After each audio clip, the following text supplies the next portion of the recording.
Ребята, всем привет, добро пожаловать на мой канал, меня зовут Ксения, не забывайте на него подписаться, чтобы не пропускать интересные видео, которые выходят каждый день. И сегодня это будет, по-моему, 4-е видео 3-го дня моего путешествия в город Салем, штат Массачусетс, где происходило знаменитое сжигание ведьм. И это видео будет довольно-таки длинным, но зато будет довольно-таки много интересной информации. Мне и вам удастся посмотреть все важные места в городе Салем, не выходя, так скажем, из мини-электрички. Мне, как всегда, повезло, и я села не совсем насыщенной стороны, села слева, поэтому если вы тоже поедете и будете посещать это мероприятие, садитесь справа от водителя, там как-то происходит больше движа, так скажем, больше интересных мест находится именно с той стороны. В принципе, хороший гид скрасит даже не самую удачную позицию сидения. Мне повезло, мне кажется, у меня был хороший гид.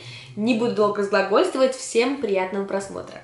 Featuring lovely exhibits on silkenware, China itself, and Salem's unique trading history with the Far East. Also on your right, celebrating Salem's history with the Far East and its sister city of Gorodu, Japan. This little park here has a Japanese-style archway with water cascading down, and in the middle, there about right here, there are two levels of cobblestone. One's out of the water, one's below the water. The one out of the water is the outline of Salem when it was founded 400 years ago. Wow. The one below the water is Salem today. Salem has grown about 30% in size since it was founded, all coming from within Salem itself and spreading and reclaiming the waterfront and all the riverways in Salem downtown. Now, Salem is almost 400 years old, and from this point on, for the next 3 minutes, I'm going to lecture at you. So if you're tired and going to fall asleep, now is your minute to get a few little wings. Salem was founded about 400 years ago when a guy named Roger Conan came down here from the Gloucester area. Up there, he couldn't make things work in his settlement, so he moved down here and found an Indian village, half empty, half built, and he and his Puritans moved right in. The Indians call this area Nomkeg, N-E-U-N-K-E-H-E. Nomkeg means place at 3 rivers, and there are 3 rivers here in Salem. The north from the north, the south from the south, and the one that runs through the forest is called the Forest River. I knew it was on the tip of your tongue.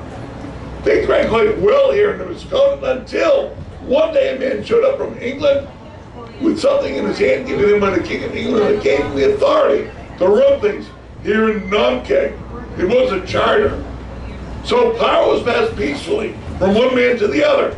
And because of that peaceful transition from one man to the other, people here in Nomkeg petitioned the King of England to change the name of their community from Nomkeg to Salem in the Arabic, meaning peace, or Shalom in the Hebrew, meaning peace.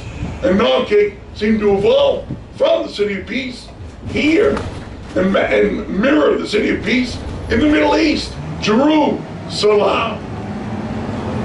On your left, 3-in-1 one-stop shopping. That building's original intent was as a jail, a courthouse, and a police station, all in one. It has outlived its primary function, and like other buildings here in Salem that have outlived their primary function, it's a luxury condominium today. On the right, this is the old Charter Street burial. It is the second oldest English-speaking burial site in the country. There are between 6 to 800 people buried here. Beautiful carvings. You see people, dozens of them, roaming about because they do seem to transport you to another time and place in history. Skull and crossbones, biblical passages, wings on angels, broken limbs, signifying a life snuffed out a little too short, can all be found here. Notables buried here. The only fortified gravesite of a passenger to come over on the Mayflower is here in Salem. Everything in Plymouth has been knocked over, moved around, plowed over, and nobody knows who is quite very rare. 2 former judges from the witchcraft trials, notably Judge Haythorne is buried here. The hanging judge, the chief prosecuting judge, and you'll never forget him. You with the dog will never forget him too, because he brought a dog to be possessed. He put it on trial, found it guilty, and had it hanged. There were 2 dogs hanged during the witchcraft trials. On your right, what really draws people here is the witchcraft memorial there to your right. Granite stone blocks make it up. The trees in the middle are said to be the same kinds of trees that they hang the convicted from, locust trees. But if you look, you can see benches on the perimeter wall. It looks like trash on those benches, but it's not trash. Those are flowers. Flower petals, left here for days. People at night, as we get closer to Halloween, will light candles on each bench, and it becomes a place that's full of sorrow and great sentiment to boot. Each bench has a victim's name inscribed on it. There are 20 benches here, but we know that they only hang 19 people here in town for the crime of witchcraft. The 20th bench is Mr. Giles Corey. Mr. Corey, 81 years old, when he's accused of witchcraft, knew full well that the deck was stacked against him. One reason was he had just finished testifying against his 3rd ex-wife, and she was recently put to death for witchcraft. So he knew that he could stall or stop his trial simply by not entering a plea. So he did, guilty or innocent, and that involved the sheriff. Sheriff got involved, put that 81-year-old man naked on the ground, and then put a barn door on top of him, and then added boulders to the weight of that door several times a day for several days, and each time he added boulders. It said the sheriff himself jumped up on the door and added his own body weight to the old man's misery. Demanding a plea every time, he got the same reply from Mr. Corey, who said simply, more weight, like bring it on, do your worst. He lasted 2.5 days before he was literally squished to death. But it said he put a curse on the sheriff's department here and the people of Salem that lasted well over 300 years. On your right, the first free birthing clinic in America. The woman's name both front doors, Lydia Pinkham. She put forth the idea in a more modern American medical times that she could create products that would help in the whole birthing process. And one was a little pill that she called Lydia Pinkham's Pink Pill for Pale People. When that pill was later analyzed, it was found to contain 100% cocaine. Whoop-de-doo is right. She had put on a drink too, mixed with roots and fruits, a little tincture is what they call it. When that was later analyzed, it was found to contain 15% opium. So ladies on board, you're born 100 years too late. Giving birth back then was just a whoop-de-doo, a good time. Now you can still buy Lydia Pinkham's products online today through Amazon, no less. But each product sold has a bright red warning label that states quite clearly, not the original formula. We've mentioned Pickering Wharf. Pickering Wharf is named after Timothy Pickering, local boy makes good. He was General Washington's first Secretary of War. He was President Washington's first Secretary of State. He was the first postmaster in the history of our country as well. Excuse me one sec. And what Pickering Wharf reminds us of is of Salem's unique trading history with the Far East. Salem is not made famous worldwide by witchcraft hysteria or witchcraft bucks, but it made its name trading with the Far East. China, Japan, India, Australia, all the islands of the South Pacific were visited often by ships from Salem. And it was the busiest port in America for over 100 years. These 3 wharfs here to your right are National Park Service property. There were one time 50 wharfs that stretched from here to your left back into what is now downtown Salem. That ship is a replica of a ship sailed from Salem 17 times around the world, all in search of spices and trade. It was captured by the British in the War of 1812. Never heard from again. In front of us, a unique package store. We call them packies here. The brown paper bag to carry your goodies out the front. This one's got a name worth mentioning. It's called Bunghole Liquors. Nothing Bunghole Liquors has a unique history of its own. But first, let me read you the advertising on the side of the building. It says we're not number one, but with 2 G's, we're right up there.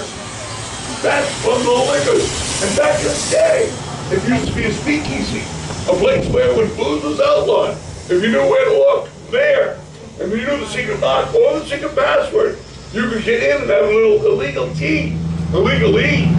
The password to get in here was, don't be afraid. Nice job, nice job. Make me proud.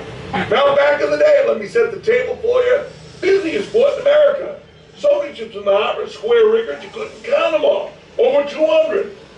On the wharves, so many ships and sailors, couldn't count them all. There were hundreds of them, and wooden barrels everywhere. Hundreds of them. The hole in the side of the wooden barrel is called the bung hole, and the plug that goes in it is the bung. Now aren't you all ashamed of what you were thinking? On your right, the longest wharf here is Derby Street Wharf. And the very end of it, 30 feet high, one of 3 lighthouses that belongs to Salem. That's Derby Street Lighthouse. We're on Derby Street. And Mr. Derby built these 2 mansions just up here past the customs house, on your left. Who's Mr. Derby? He's this country's first millionaire. He acquired $1 million cash all at one time, apart and separate from his fleets of ships and everything that he possessed. He made his money privateering. Privateering is government-sponsored, colonial government-sponsored piracy. We didn't have a navy, so our governments gave permission to private citizens to raid the British. And whatever they took, they could keep for themselves. That crippled the British and served 2 functions. Made a lot of people very wealthy. This is the customs house here, and you left. Nathaniel Hawthorne worked there as a young man. And just beyond it were 2 mansions built by Mr. Derby. He built the big one first. His father's one away from us. But after 3 years of living there, his wife took him aside, sat him down, and he confessed. She didn't like living in a brick home. So he built a wood one for her next door. It's the perfect marriage if you think about it. Perfect. His and her homes.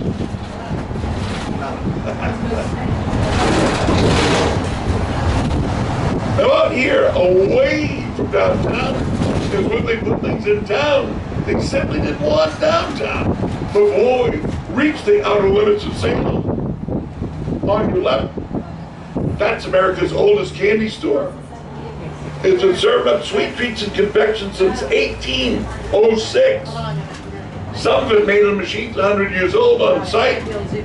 Made famous by Oprah Winfrey herself, who featured their chocolate turtles in O Magazine. You guys know what turtles are? Yeah. I had to go in and ask. They gave me for free though. I wore the shirt. You want to borrow it? Sing it. Through these trees, even in the dead of winter, you cannot see the House of 7 Gables, but it's there. And that is, of course, the novel's title, written by Nathaniel Hawthorne, who worked just back up the street. He hated his job there. As a young man, he felt tied to his desk. So he used to escape often, coming here to his second cousin's home, the home that would become known as the House of 7 Gables. And here he sat and had tea, listened to stories about the witchcraft hysteria that he cobbled and worked into his own novel and about his own family's involvement. He was a direct descendant of the hanging judge, the one with the dog put down, Judge Haythorne. And so much did he hate that reputation that he put distance between him and the judge by adding a W to his last name, becoming a Hawthorne and forsaking his Haythorne relatives. On both sides of us now, the road's getting a little narrower. We have the North River on your left, South River on your right. More water yachts there.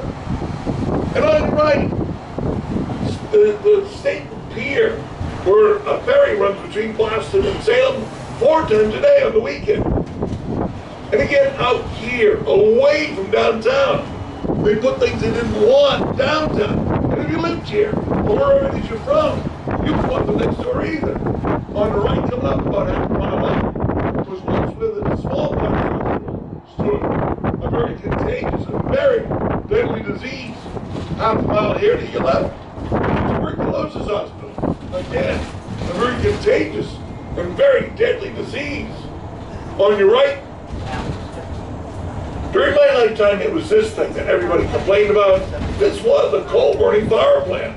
And there were 5 smokestacks here that billowed black smoke and soot out over these neighborhoods, out over everybody's gardens, and out over the ocean, day and night. Nobody wants to live out here.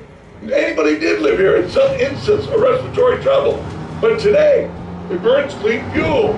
And today, people want to live in this neighborhood. So to the point that people's health has become a non-issue.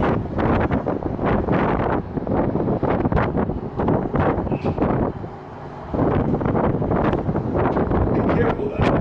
It's like a guillotine.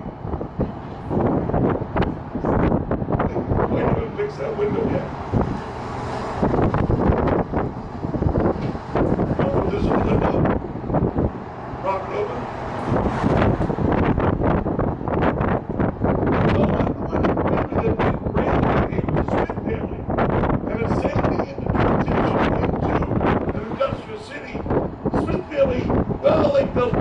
To their employees. They were good employers. But when somebody died, this turned to employees to begin to took care of them, creating more ways they could earn more money, but also creating things for them, right here, right now, for them exclusively, but then open to everybody else in Salem afterwards.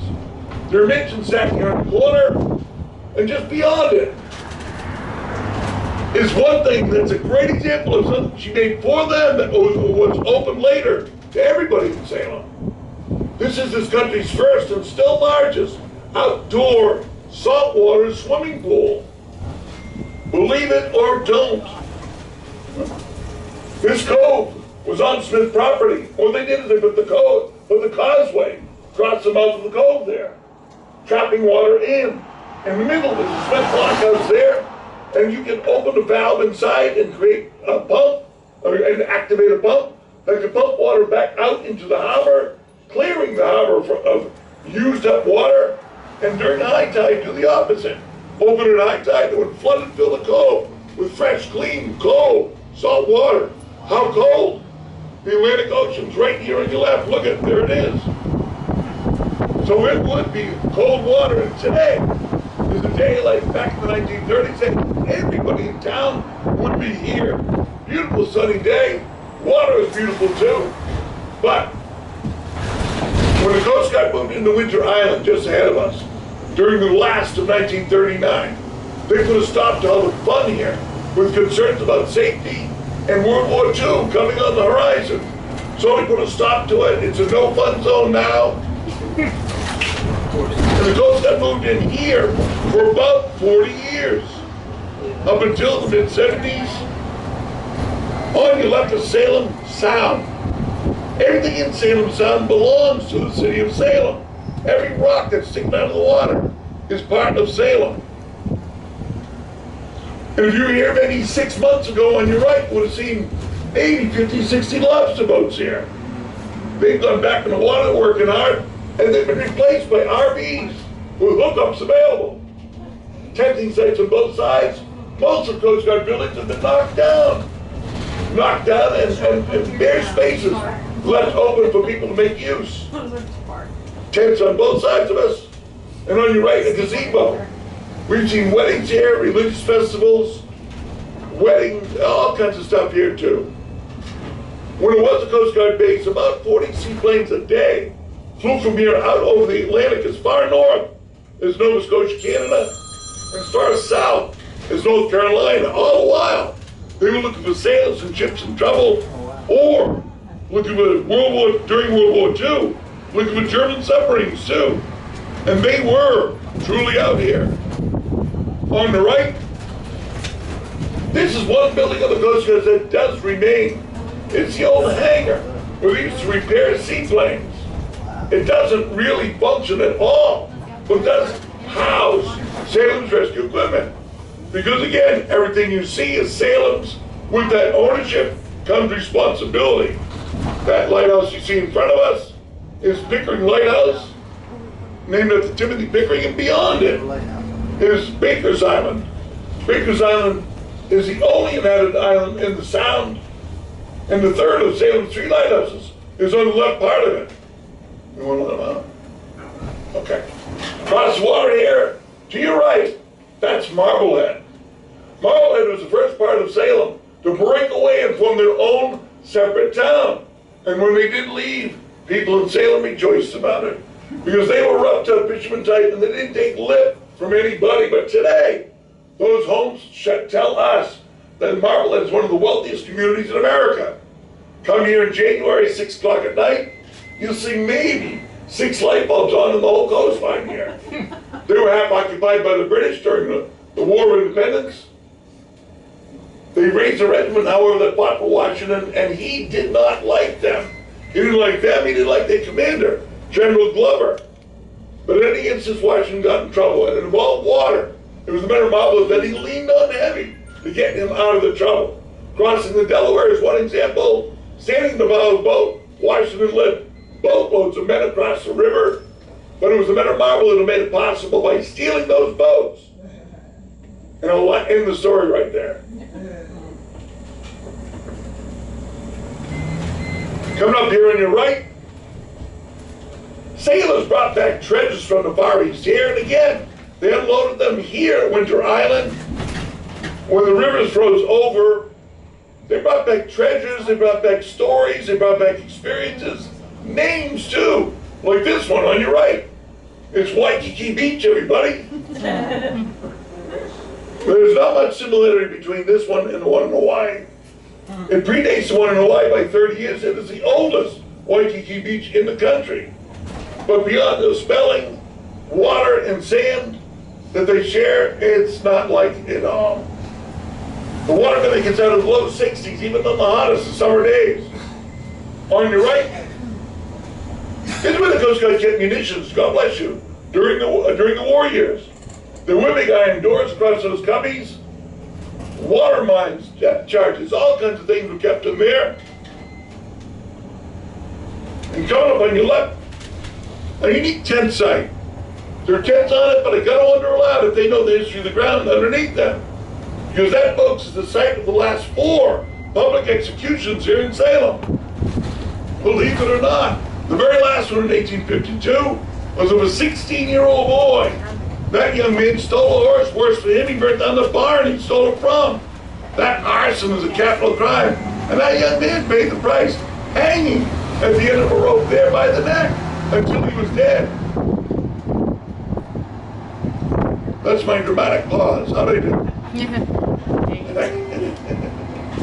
On the right, that is a summer cottage. Look at the size of it. That belonged to the Plummer family. And they did have another mansion in town, not far from here. When Mr. Plummer died, his daughter took it over, and it was when Salem was kind of changing into an industrial city. Whatever reason, whatever cause, there were a lot of kids running around downtown, homeless and in danger. She took 16 teenage boys off the city streets and gave them not only the nicest place in town, but the safest place that you can imagine. They were free from fear here. They attend school regularly. They paid rent on their property and earn money. In short, they're learning to become model citizens here in Salem. On the left, the old swimming hole is still being used by students at Salem State University who grow clams there. Those clams are about the size of a black peppercorn, and by the end of the summer, they'll have grown to about the size of a digit. And 2 million will be raked up and brought up north to Gloucester, Essex, and Ipswich. That water's like tea. This is the engine, everybody. It's about 30 degrees below right here where we are than where you are. Right now, because this used to be a toddler age amusement park. There was a toddler age roller coaster here. There were spinning cups, tilt-a-whirls, all kinds of stuff. Bumper cars over here too. That's all gone now. They've been replaced by that, which you see on your left. But it's still a bucket place to come. Because they still have food that's there for you. Cotton candy, fried dough, all that stuff. The last place down on the right is made famous here on the North Shore because it serves a chicken chop suey sandwich on a bun. You either love it or you hate it. I call it late Saturday night, late Friday night food. Across the bay here, that's Beverly. That's where Mr. Conan went when he left. No, I'm kidding. Beverly had 4 people accused of witchcraft during the witchcraft trials. That beach directly across was the scene of a naval battle during the Revolution. And also it was the summer White House under President Taft, who lived for 2 years in a mansion right on the ocean, but after 2 years of it, the woman who owned it evicted President Taft. Not over politics, personalities, nothing. It was because souvenir seekers were coming at night and stealing shingles right up the house and digging up plants in the garden. She had enough and she evicted President Taft. On the right, the earliest maps of Salem show this beach as a garbage dump. Now remember, nobody took their clothes off and laid in the sun back then. It was just not done. But they did bring dead farm animals here. Things that smelled bad, like an old cow. So if you had a cow that died, you would dig a grave on your front lawn, you'd bring it here and leave it at the edge of the tide. 12th tide would roll it over and take it out to sea, and nature would get busy. It's a great idea, it's efficient, it's ghastly, it's gross, but it works. So after some time it earned the name Dead Horse Beach. But it really earned the name Dead Horse Beach in 1914 when a terrible fire struck Salem. That fire burned for 3 days, and at the end of 3 days, half of the city was homeless. Firefighting equipment back then was pulled by horses. Horses had to be close to the fire. Too close meant too many dead, and there were 2,000 dead horses here on this beach. They waited till low tide, dug a huge trench so the carcass was in, covered them back over with sand, and again step back and let nature do work. It's a miracle. Well, it was a hot June day when it happened, and the weather was getting warmer, and those carcasses began to float, and then they began to float, and there were 2,000 dead horses bobbing up and down in the water there. So to the horror of everybody here in Salem and Beverly, they were raced all up into a pile, groups of Jersey knocked out, and that was the end of their tour.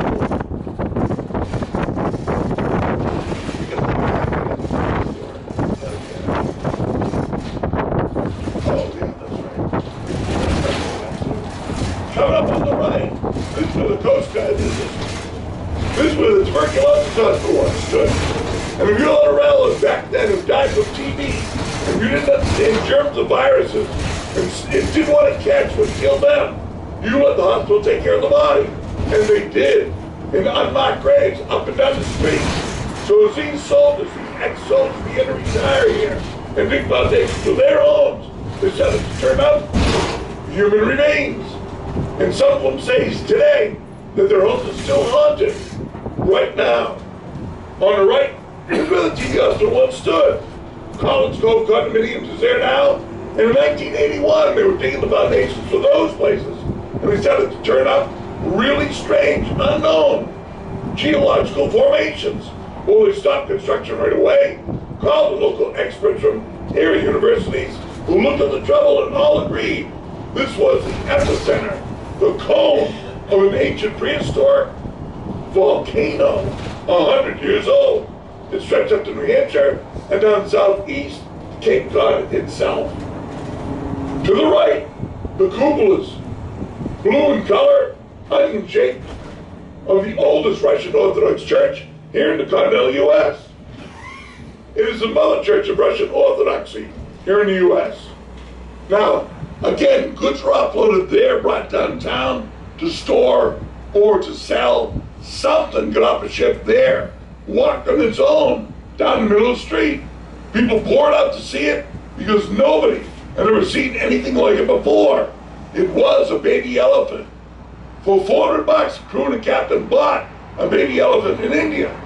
And in the months at sea it took to get here, they learned a real lot about how to take care of that elephant. First thing they learned was it ate a tremendous amount of food. Second, it drank more water than it ate food. Third, when they did run out of water at sea, they could substitute a beverage they had on board to give that baby elephant. It's beer. That elephant developed a healthy taste for beer. So on day one of its arrival, newspapers reported that the elephant slipped and slid and fell off the gangway. Which for an answer to the answer, the sailors gave was simply honest and had too much beer to drink. So from that point on, that elephant was known as the stone elephant of Salem.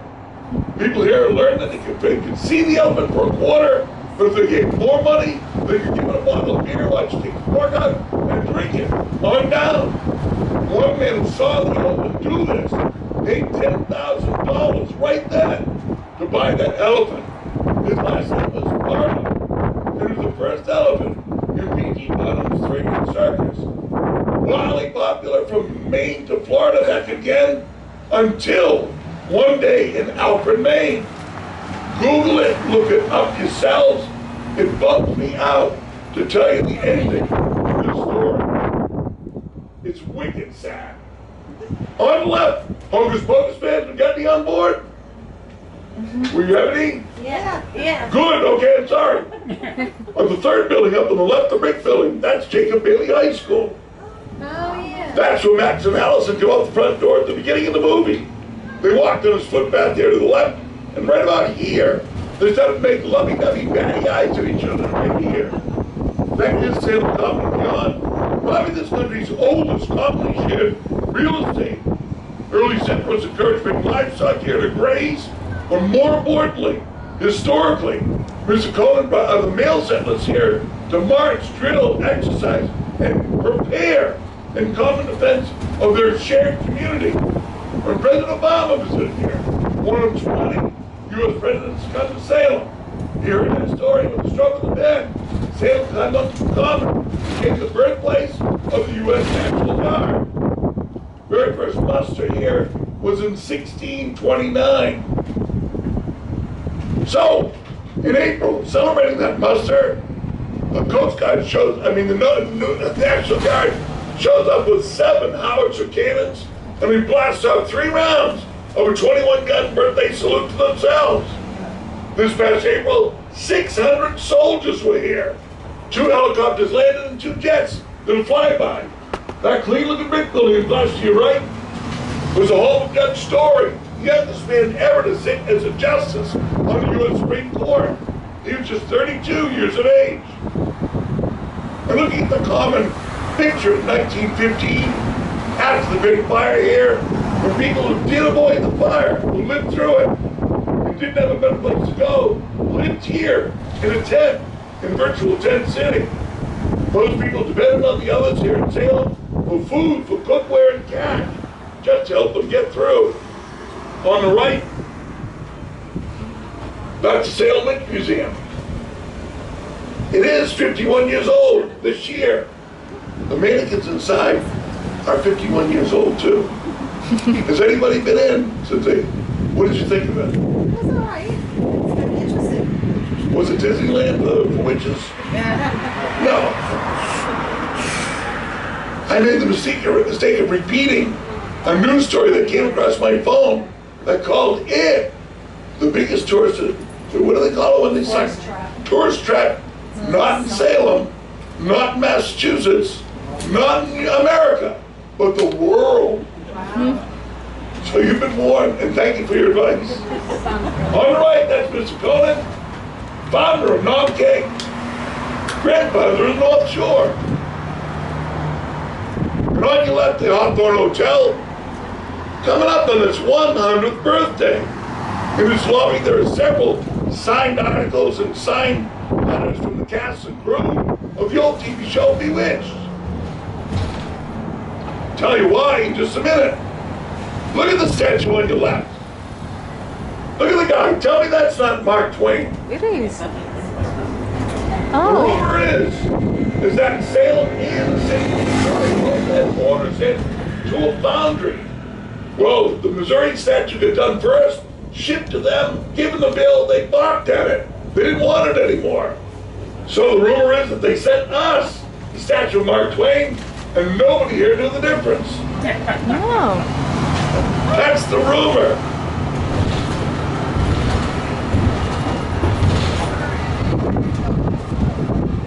Another view on Charter Street of the memorial and the the Salem and the Witchcraft Memorial Cemetery on your left. And on your right, the PBS Museum. When the brick turns to white stone walls, know that that's the Yin Tan House, which is the oldest home built in China, disassembled and reassembled outside of China today. It is on permanent display and loan to the PBS Museum. That's the Yin Tan House. Look at the people there browsing amongst the tombstones, just checking everything out. Now, back in the day, Salem basically shot itself in its foot, making trade so popular. Trade grew so fast that the ships back in the day grew along with the trade, growing so large they couldn't come into the Salem harbor anymore. So they pushed on the deeper ports of Boston and New York, and Salem was left in the waterfront unused and unusable. So they decided to fill it all in with dirt, cover it all over. Look to your left, look at the furthest traffic light away in the distance. That was once the far shore of the South River. The close shore is here on your right, that sidewalk. Now, everything here to there was filled in over the course of 50 years. Where did they get all that dirt? They went to New Hampshire, and they bought a mountain. It took 50 years, trainloads at a time, truckloads at a time, to fill in everything and reclaim it, and actually expand Salem and its area 1/3 in size. Coming up on your right, Hocus Pocus stands the old town hall, where Bette Midler's saying, I put a spell on you.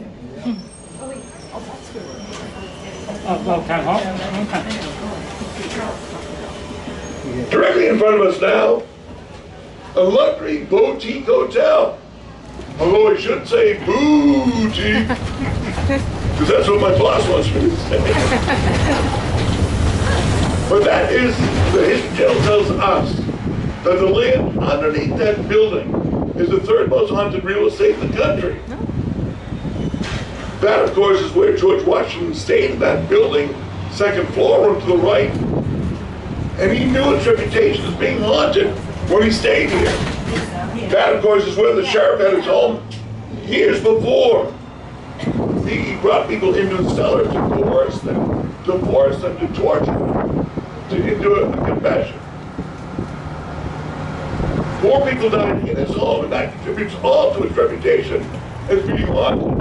On your left, the statue of Elizabeth Montgomery from the old TV show Bewitched. Not a lot of people know there was a fire on this soundstage back in Hollywood. Instead of backing it in, they backed it up. Cats and crew lived in the Hawthorne Hotel for 6 weeks, and he filmed 7 episodes right here in town.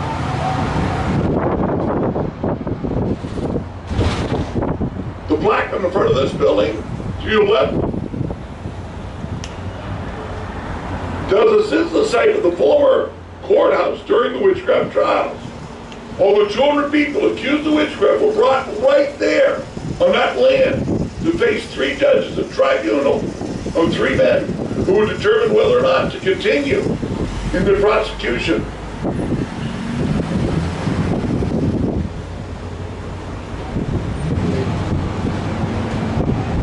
Where do you go, Pete? Now we'll take these very especially clean people.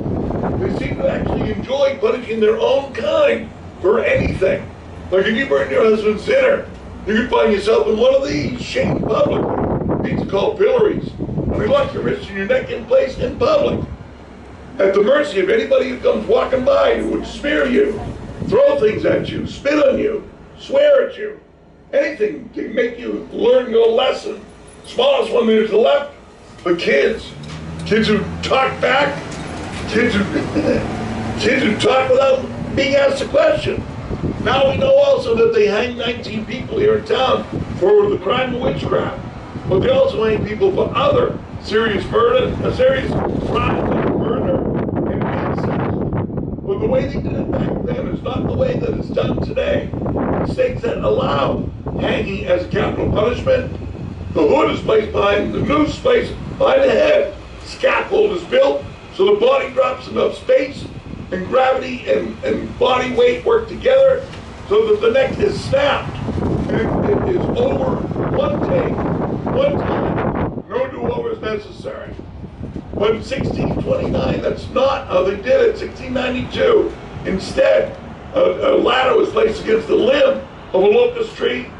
Executioner and the victim, the convicted, climbed the ladder, listened to charges who had placed over the head, and then the executioner performed what's called turning the body, simply grabbing the shoulders of the convicted and spinning them so they fell from the ladder, not dropped and broke their necks, but fell from the ladder and began to swing back and forth. Their own body weight working together with gravity to slowly but surely suck the air right out of their bodies. On the right, that's the oldest structure in town that has a direct connection with the witchcraft hysteria. That's the Salem Witch House. We went to the McIntyre district of Salem. Coming up on your right is Allison's home. This is where Max and his little sister came to trick or treat. When they got here, they saw a huge costume party going on, and they turned and they left. They didn't even knock on the door. How come? Well, I think it's because they knew, like we all know, rich people do not give out good Halloween candy. There's also where the witches left the brooms against the fence, rotten neighborhood kids stole brooms, and they ended up flying around in a mop and a vacuum cleaner for the rest of the movie. There are beautiful homes, 4 centuries of different architecture in this neighborhood. Coming up on your left, the second oldest private library in the country, the Salem Athenaeum. And among the very many wealthy families that lived here was one with 3 little boys. They wanted to teach their kids how to make money with money. So they encouraged them to invest in a board game called the Banker's Game. They tweaked it, they changed it, they renamed it. They sold it as Gorodu. On your left, that yellow building, that's the home of the Gorodas. 3 little boys. We're going to turn left here at the close green light. We're looking at the distance, see the red light way up there. If you're going to find yourself at that red light, take a right, not the guys down to the left. There's a Walgreens. Go behind the Walgreens, a stone wall about eye height, a ledge, a stone ledge, called Proctor's Ledge. Nice, Peter. There, after hundreds of years of debate, scholars now all agree, because correspondence has revealed itself to show people who saw it happen watched it from across the street, at street level. So, go to Walgreens, go to the street to the left of it, go up about 50 steps, and there is a memorial there to those people who lost their lives right there in that spot, on that street. We're on Chestnut Street now. Pretty street, first pre-planned street in the history of our country. Homes at this end of the street are done in the Federalist style of architecture. One quick way you can tell a Federalist style is to look at the top 4 windows. Are they smaller than the windows of the rest of the home? If they are, it's a Federalist style building. Because back then, they paid their taxes based on the amount of glass that they had in their homes. On your right, that is a coffin door. There were 3 of them on this street. They're somewhat unique. Both sides of the doorway open wide towards the street when you need to get something wide in and out the front door, like a coffin. Back in the day, if you lost a relative and you had the money to live here, you would feel obligated to wake that person in the front of your home, in the room there, called the parlor. After some time, the responsibilities left the home and became specialized to a place we call the funeral parlor. And that room, always called the dying room, is known as the very opposite in all of our homes. It's not the dying room, but it's the living room, right there, right then. Average cost of a home on the street, the sale price, $2.2 million, two years ago. And coming up on your left is a house that just went up for sale about 3 months ago for $1.8 million. It's the smallest home on the street, and it was once owned by Nathaniel Hawthorne. He lived here with his wife and 3 little girls. The theme author was an old curmudgeon. He liked dealing with anybody who wasn't a famous author like himself. His best friend, Herman Melville. But his company came in the front door with a wife who was the opposite personality. She loved to entertain. He ran out the back door, through the backyards to the private library. And there he smoked a pipe, read a book or two, until the company was gone. And one of his daughters fetched him back. That's how much of a rotten person he was. Next to the smallest home, the largest home in the street. 24 rooms, 9 chimneys, 6 bathrooms, 2 people. Every home in the street except for one is a single family dwelling. The old gentleman who lived there does everything on his lawn himself. He even does his own car. He washes his own car. So you can be jealous, but not for very long. On the right, that's Hamilton Hall, named after the guy in your $10 bill. Looks like an event going on there now on the 2nd floor. Mr. Hamilton never did get to see it. He was killed in a gun duel with the sitting Vice President, Aaron Burr. But his good friend, Mr. Washington, did visit and did experience the 2nd floor. It's different because it sits on top of interwoven slats of wood that give it a cushion or a bounce. And that means you can walk your night away further into the night with less tired and fatigue coming to your legs. On the right, the church used to be there and the minister used to watch who give it out of Hamilton Hall. And he used to write down the names and give it to them Sunday morning. Well, look, the church burned down. But look again, nobody donated to have it rebuilt. So it remains as a little place that everybody can make use. We've seen all kinds of Tai Chi classes, weddings, funerals. No, not funerals. But you know, people make use of it. Across the street here, Allison's home. Historic, it's called the Ropes Mansion after Judge Ropes, who was a Tory, a loyalist. Behind it are the most beautiful gardens set in the city. So if that's your thing, you love gardens, find your way back here and check out the back, because it's free and open to everybody who wanders by. Coming up on your left, the witch house. Look at the front door when we drive up past it. It has a series of round circles on the front door that are actually the heads of doornails.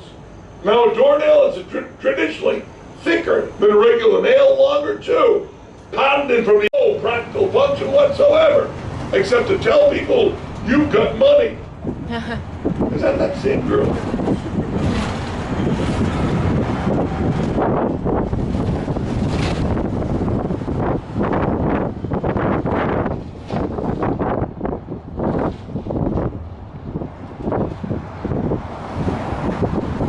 Traffic you see stopped at the top of the hill in the distance. Way back in the day, that was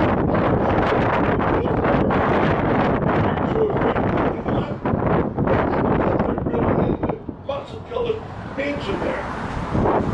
That night was what he was doing. It was way back in the day when the North River flowed right behind his home. He had the presence of mind to build a building in his backyard. Now that building that we see here to our left is not part of the mansion itself. It was built as a warehouse. So way back then, Chip said the man owned himself.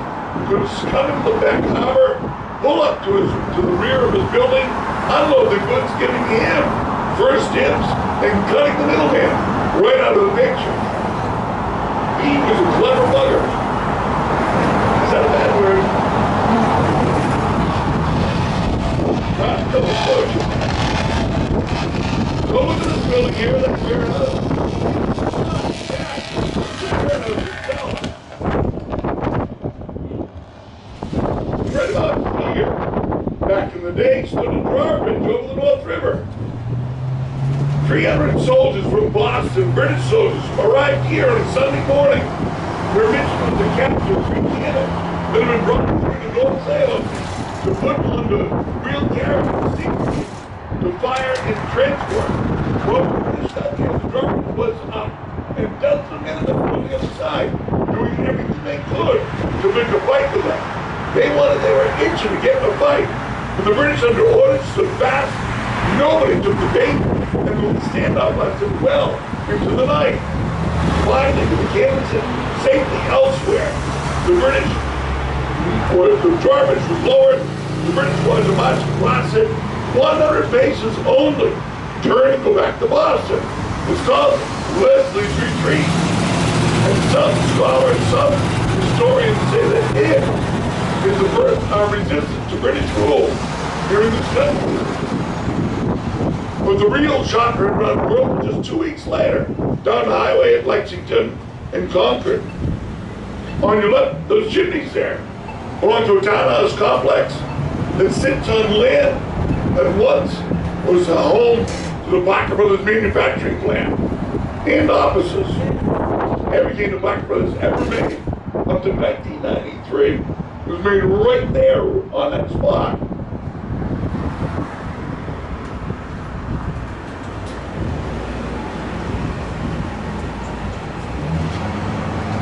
On your right, a building that was designed by Mr. McIntyre to seat about 600 people back in the day. Best seafood in town. Today on the first floor, Turtle Seafood. History is made on the second floor by the guy who invented the telephone, Alexander Graham Bell. He lived here for 3 years. And one day he made a phone call talking over a wire to the Boston Globe in Boston. Reading a news story, they copied it down, printed as they heard it, later compared to the original, spot on exact.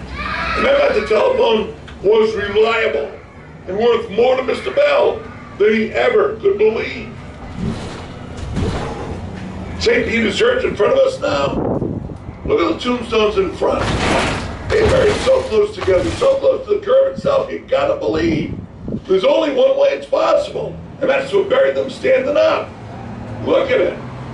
But of course it's not true. The truth is much worse. They wanted to expand the back of the church, but there was a graveyard here.